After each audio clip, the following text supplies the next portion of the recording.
दोस्तों, अंतरिक्ष में अपने स्पेसक्राफ्ट या इंटरनेशनल स्पेस स्टेशन पर रहकर एक कंट्रोल्ड एनवायरनमेंट में रिसर्च करना तो अब काफी आसान है, लेकिन असली खतरा तो धरती से स्पेस में जाने और वहां से वापस आने में होता है, क्योंकि जाते वक्त एस्ट्रोनॉट्स को पृथ्वी की ग्रेविटेशनल फोर्स की विपरीत दिशा में उड़ना पड़ता है और आते वक्त वातावरण में एंटर करने के दौरान गर्म हवाओं की गर्मी, दबाव और घर्षण का सामना करना पड़ता है।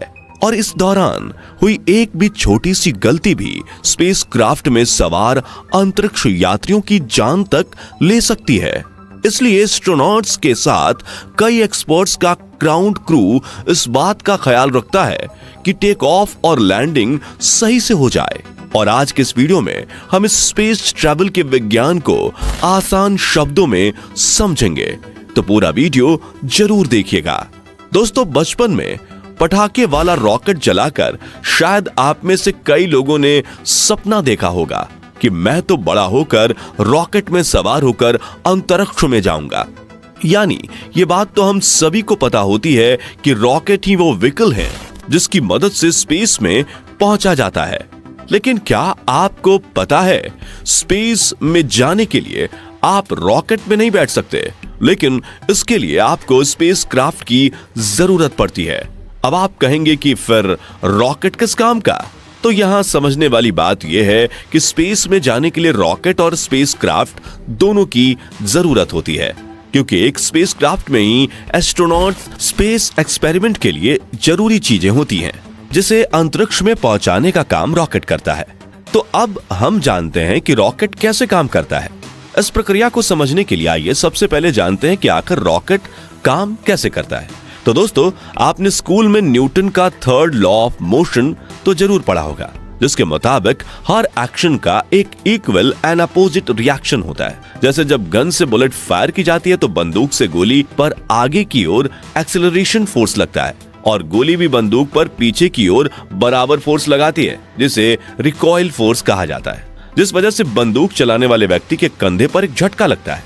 इसके अलावा जैसे हम जमीन पर बॉल उछालते हैं, तब जिस स्पीड से हम बॉल को नीचे मारते हैं वो उतनी ही स्पीड से ऊपर की ओर उछलती है। एक रॉकेट भी न्यूटन के थर्ड लॉ ऑफ मोशन के इसी सिद्धांत पर काम करता है।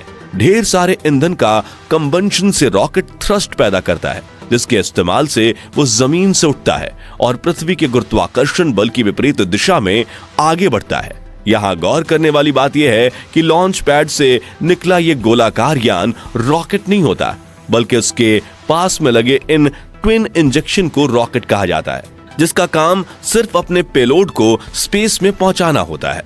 इस पेलोड में स्पेसक्राफ्ट में बैठे एस्ट्रोनॉट्स, सैटेलाइट या फिर साइंटिफिक इक्विपमेंट्स होते हैं। दुनिया में मौजूद हर इंजन की तरह रॉकेट को भी काम करने के लिए ईंधन की जरूरत होती है। जब ये ईंधन जलता है तब उसमें से गर्म गैस निकलती है। अपनी सीधी बनावट की वजह से रॉकेट इंजन इन गैसों को नीचे की ओर छोड़ता है, जिससे एक धक्का यानी थ्रस्ट पैदा होता है और रॉकेट हवा में उड़ने लगता है।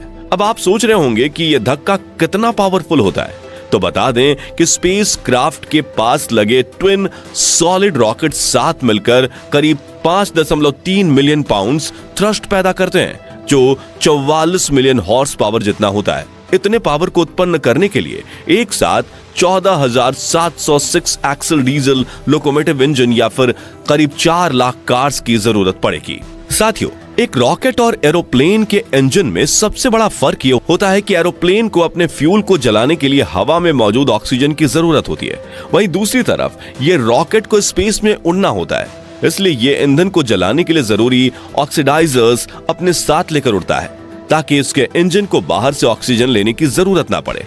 एक रॉकेट के इंजन में मुख्यतः 2 प्रकार के ईंधन का प्रयोग किया जाता है, liquid fuelled and solid fuelled. इस फ्यूल को ले जाने के लिए स्पेसक्राफ्ट और रॉकेट इंजन के साथ एक एक्सटर्नल फ्यूल टैंक जुड़ा होता है और स्पेसक्राफ्ट को पृथ्वी के वातावरण से बाहर स्पेस में सही जगह पर पहुंचाने के बाद रॉकेट स्पेसक्राफ्ट से अलग हो जाते हैं और यहां से स्पेसक्राफ्ट अपने आगे की जर्नी पर निकल जाता है। शायद इस एक्सप्लेनेशन से आप रॉकेट के काम करने की प्रक्रिया के बारे में तो समझ चुके होंगे। चलिए बढ़ते हैं स्पेसक्राफ्ट की तरफ। साथियों, एक स्पेसक्राफ्ट एरोप्लेन की तरह ही होता है। जिसमें एस्ट्रोनॉट्स के रहने, खाने पीने और सोने के लिए जरूरी सभी फैसिलिटीज उपलब्ध होती हैं। एक हवाई जहाज की कॉकपिट की तरह ही स्पेसक्राफ्ट के आगे के हिस्से में इसका पूरा कंट्रोल सिस्टम लगा रहता है, जिसमें बैठकर पायलट एस्ट्रोनॉट स्पेसक्राफ्ट को कंट्रोल कर सकते हैं। साथियों, जैसा कि हमने आपको बताया कि रॉकेट स्पेसक्राफ्ट को अंतरिक्ष में पहुंचाकर उससे अलग हो जाता है। इसके बाद पायलट एस्ट्रोनॉट्स के हाथ में अपने स्पेसक्राफ्ट का कंट्रोल आता है और वो स्पेसक्राफ्ट उड़ाकर क्रू मेंबर्स को अंतरिक्ष में जरूरी जगह पर ले जाते हैं, क्योंकि इससे पहले तो ग्राउंड पर बैठी नेविगेशन टीम ही इस लॉन्च को कंट्रोल कर रही होती है।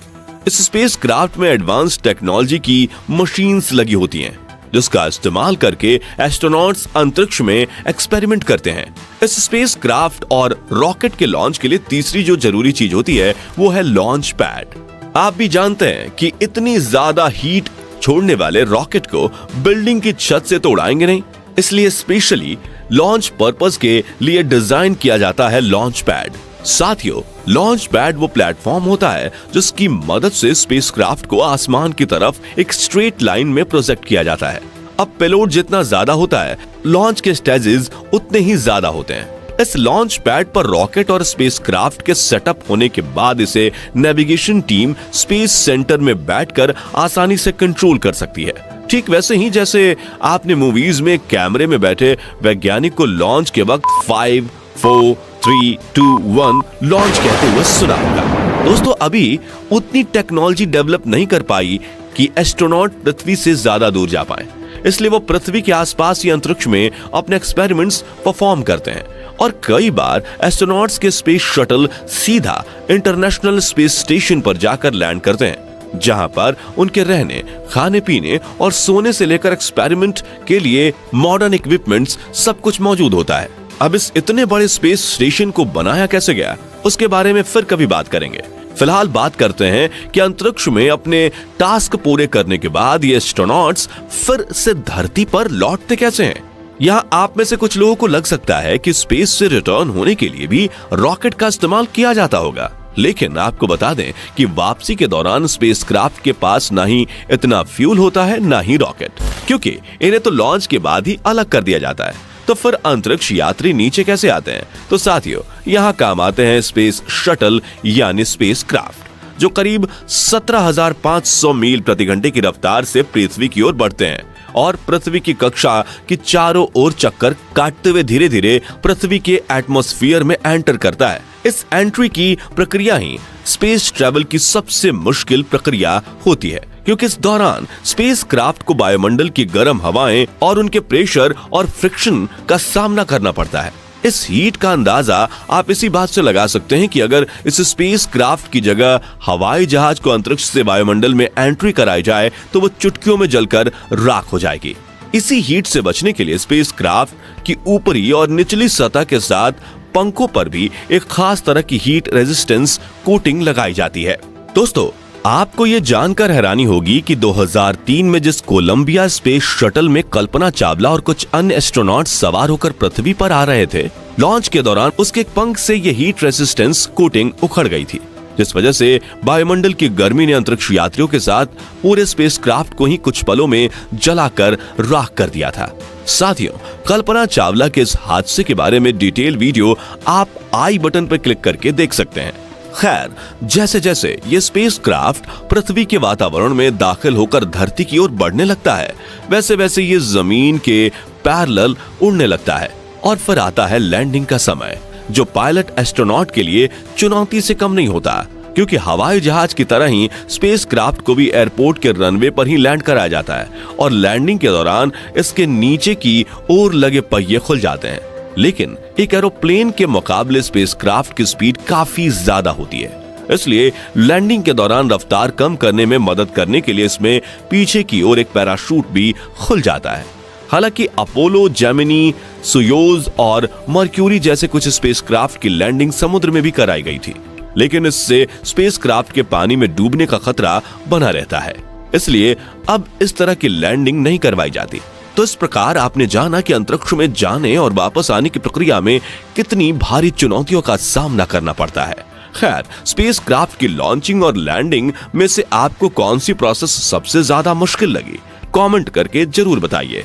तो फ्रेंड्स, आज के वीडियो के लिए बस इतना ही। अगर आपको ये वीडियो पसंद आया हो तो इसे लाइक और शेयर करें। ऐसे ही